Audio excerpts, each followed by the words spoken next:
Oi, pessoal, de novo aqui na Engenharia Civil, continuando com a disciplina 0136, que é Rodovias e Ferrovias.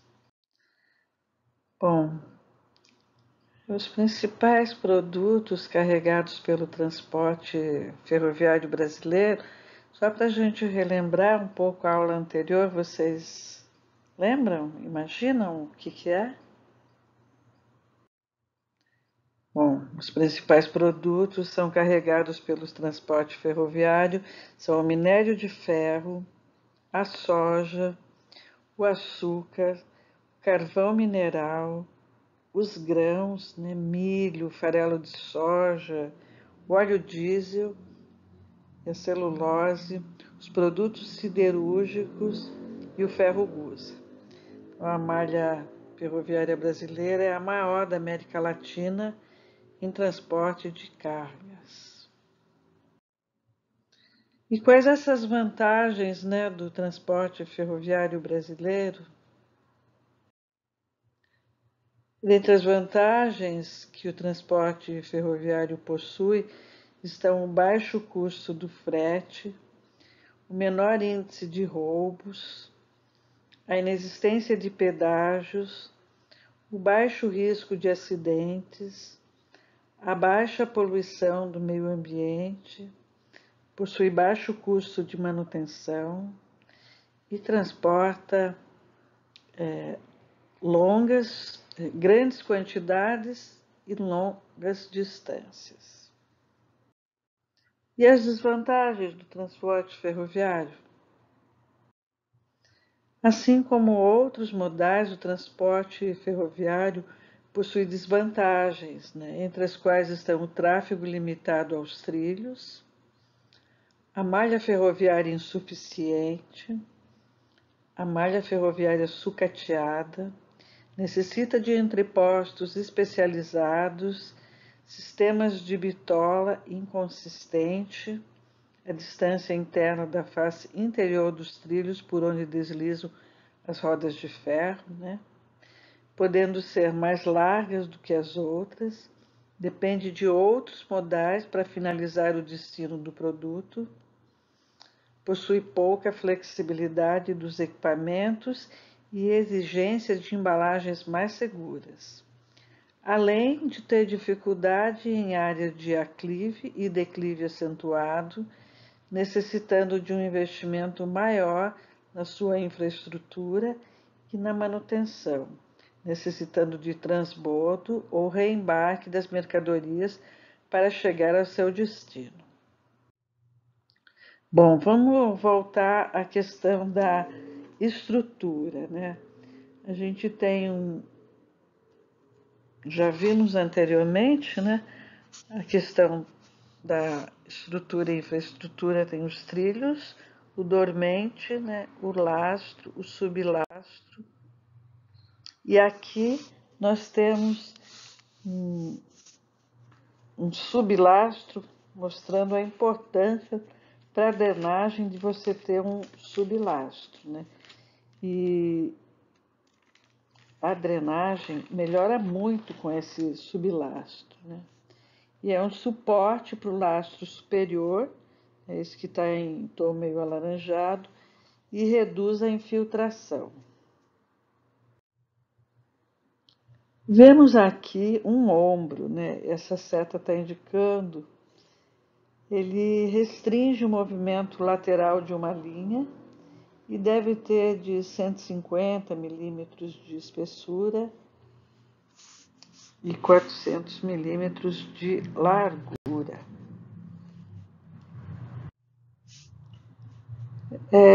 Quando a geometria da linha atinge um nível de qualidade abaixo de um determinado valor, torna necessário realizar trabalhos de manutenção da via. Então, com a finalidade de restabelecer a geometria ideal, a linha pode ser levantada, nivelada, puxada, alinhada e socada com uma máquina socadora. O objetivo desta manutenção mecanizada é de assegurar a circulação segura dos trens.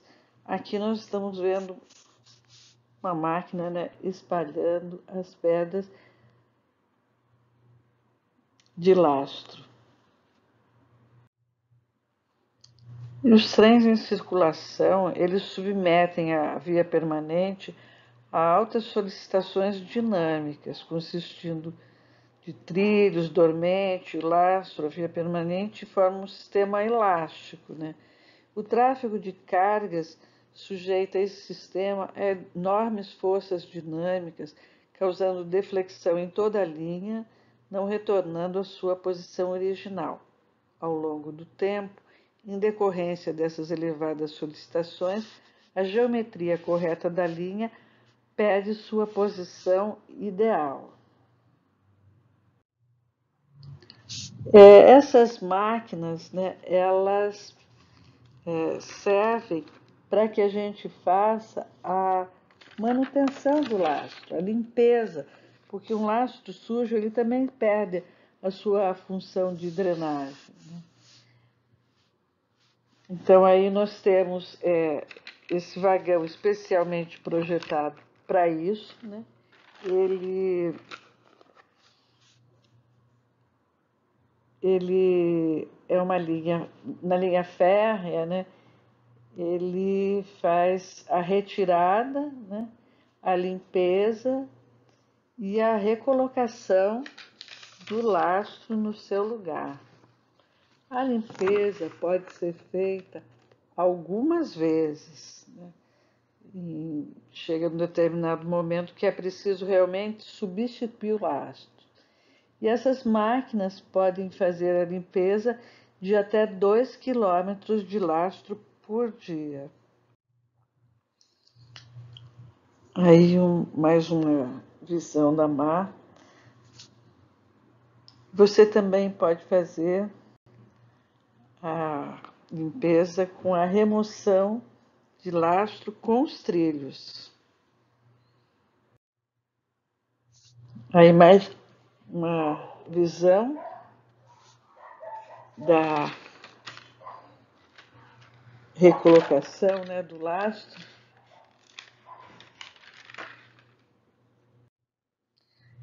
Bom, nem sempre foi assim. Antigamente era feito com trabalhadores mesmo, nem sempre foi mecanizado esse trabalho, esse processo todo é muito importante, né, você manter a via e o lastro, mas era um trabalho bastante difícil. E aqui está mais uma visão da máquina de inspeção regular do ombro, né? Do ombro do lastro. É muito importante, pois a estabilidade da linha depende desse serviço.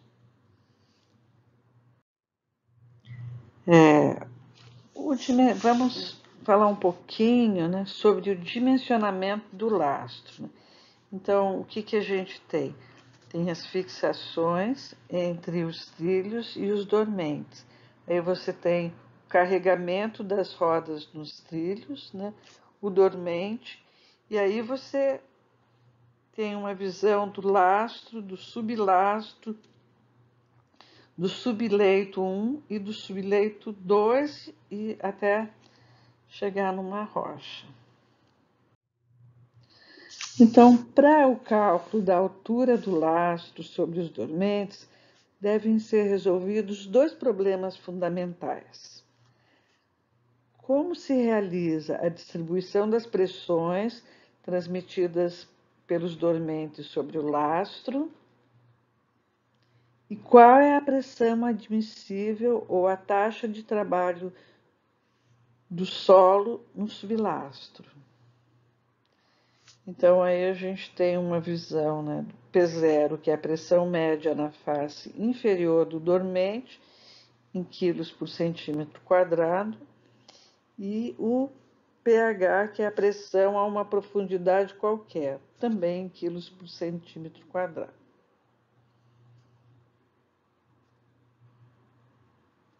Então, é isso que a gente está verificando aí no desenho as pressões, né?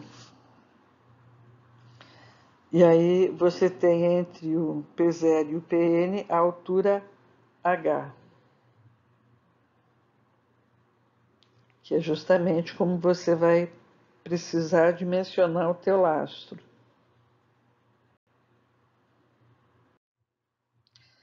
Então, aí a gente tem as curvas de Talbot. É a pressão dos dormentes na bitola para 1 metro, tá? É a distância de centro a centro de seções dos dormentes.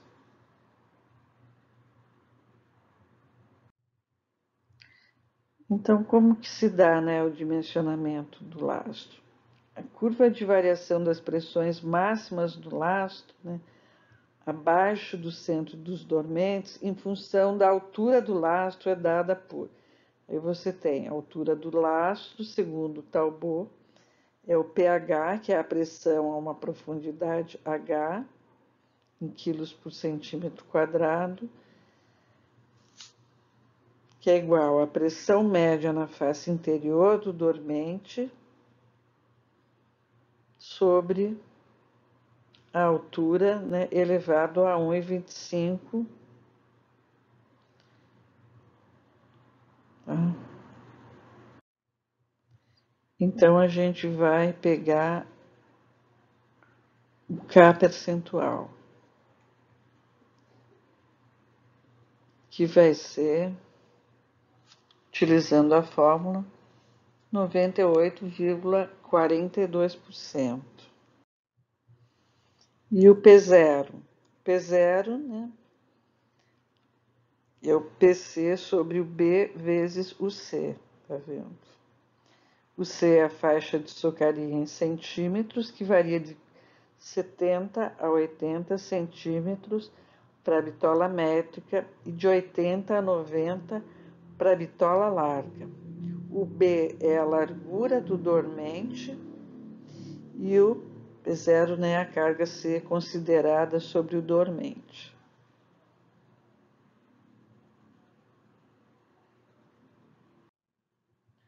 Então, a gente tem PC, vai ser o PR sobre o N vezes o CD, que é o coeficiente dinâmico. Então, a gente tem o peso da roda mais pesada, né? E o D vai ser a distância entre os eixos da locomotiva. O A é a distância entre o centro dos dormentes.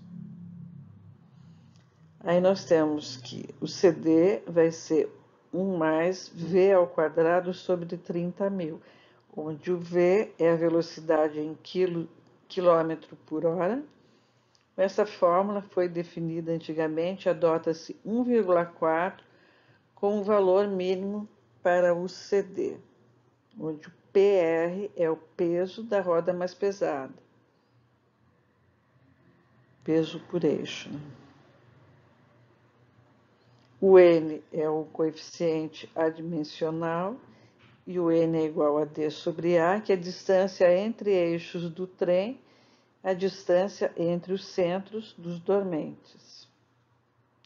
E o CD é o coeficiente dinâmico ou de impacto, aplicado por serem as cargas dinâmicas. O valor recomendado, né, é 1,4. Aí a tensão admissível no sublastro vai ser a pressão de ruptura do sublastro sobre o coeficiente de segurança, que varia entre 5 e 6. E nós temos aí o PS, que é 70 CBR sobre 100, e o pH, que é a pressão a uma profundidade H, e a tensão admissível no sublastro, todas em quilo por centímetro quadrado.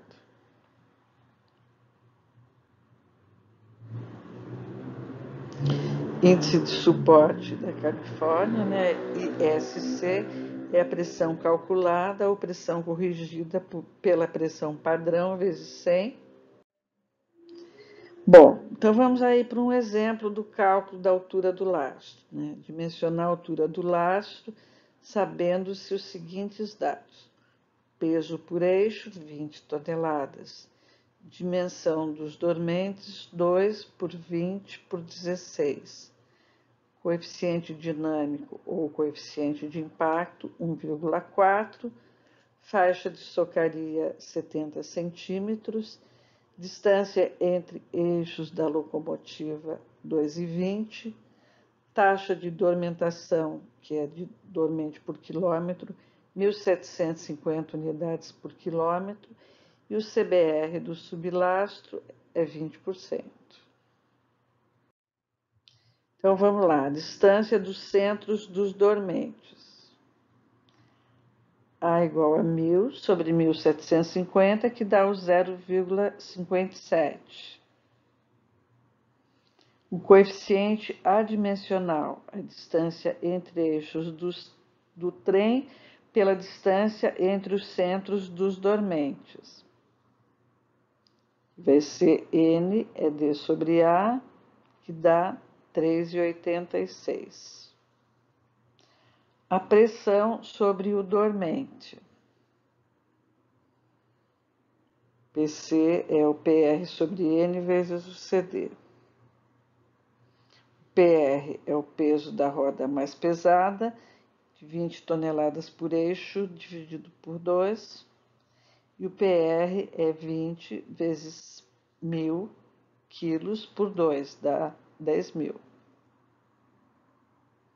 Então, temos que o PC vai ser 3.627 quilos.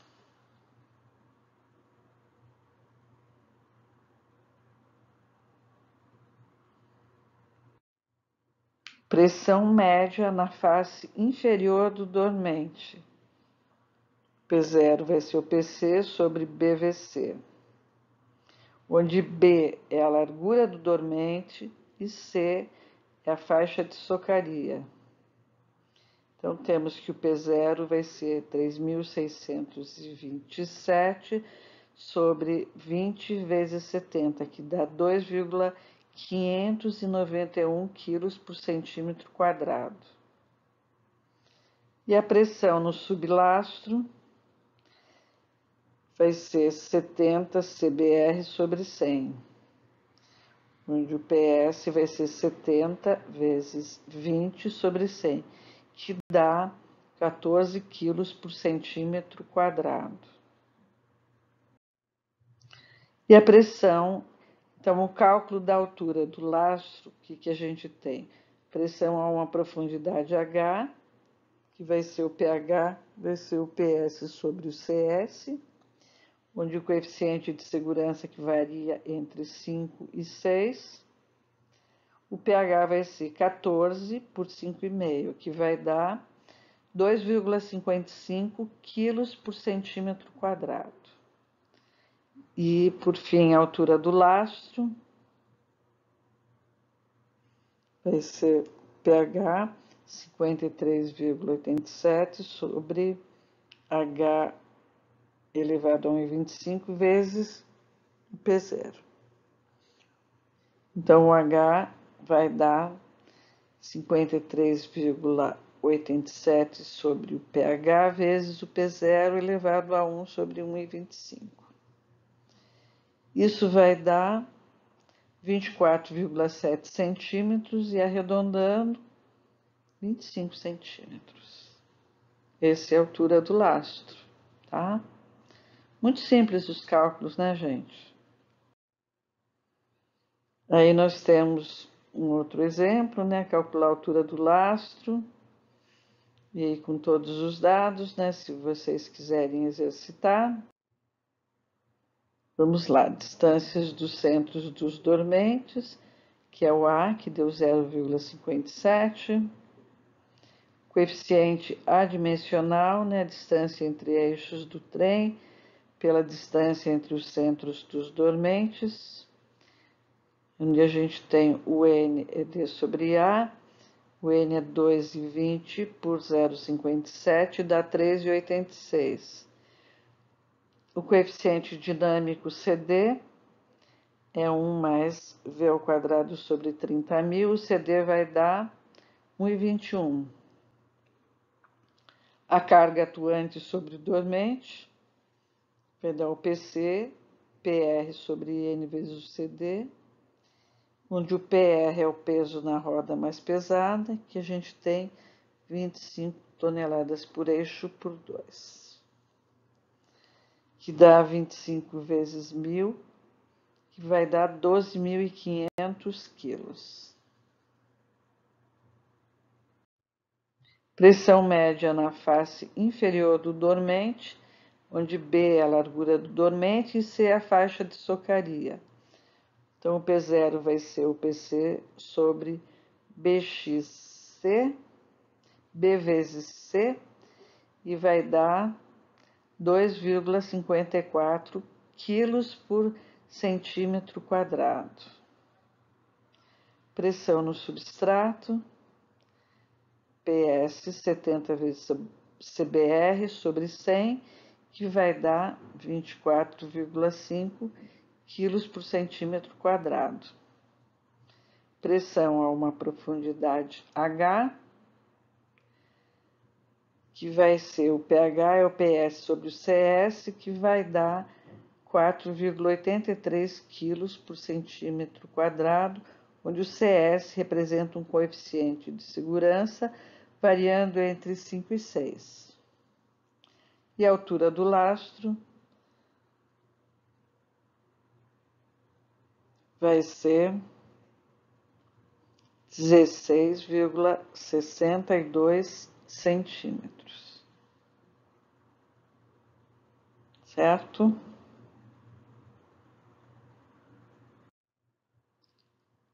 E o volume final de lastro vai ter a altura final do lastro, né? Um ombro de 30 centímetros, a inclinação do talude do lastro 2:1, dimensões do dormente 2 por 22 por 14, então um talude na proporção 2:1 significa que a cada 1 metro de avanço no plano horizontal, teremos 2 metros no plano vertical. Então, teremos esse volume, base menor vezes base, mais sobre 2 vezes a altura, tá? Menos 1,75 vezes V do dormente. E, substituindo os números que nós já encontramos, chegaremos em 0,85 metros cúbicos por metro. Esse é o volume final de lastro. Bom, para encerrar, fica aqui meu questionamento, né? Qual a importância das ferrovias para o desenvolvimento socioeconômico de um país? Isso é para vocês pensarem. Também eu vou enviar alguns vídeos pelo grupo de WhatsApp e a gente vai poder discutir melhor a questão da ferrovia e um pouco sobre dimensionamento, né, da ferrovia.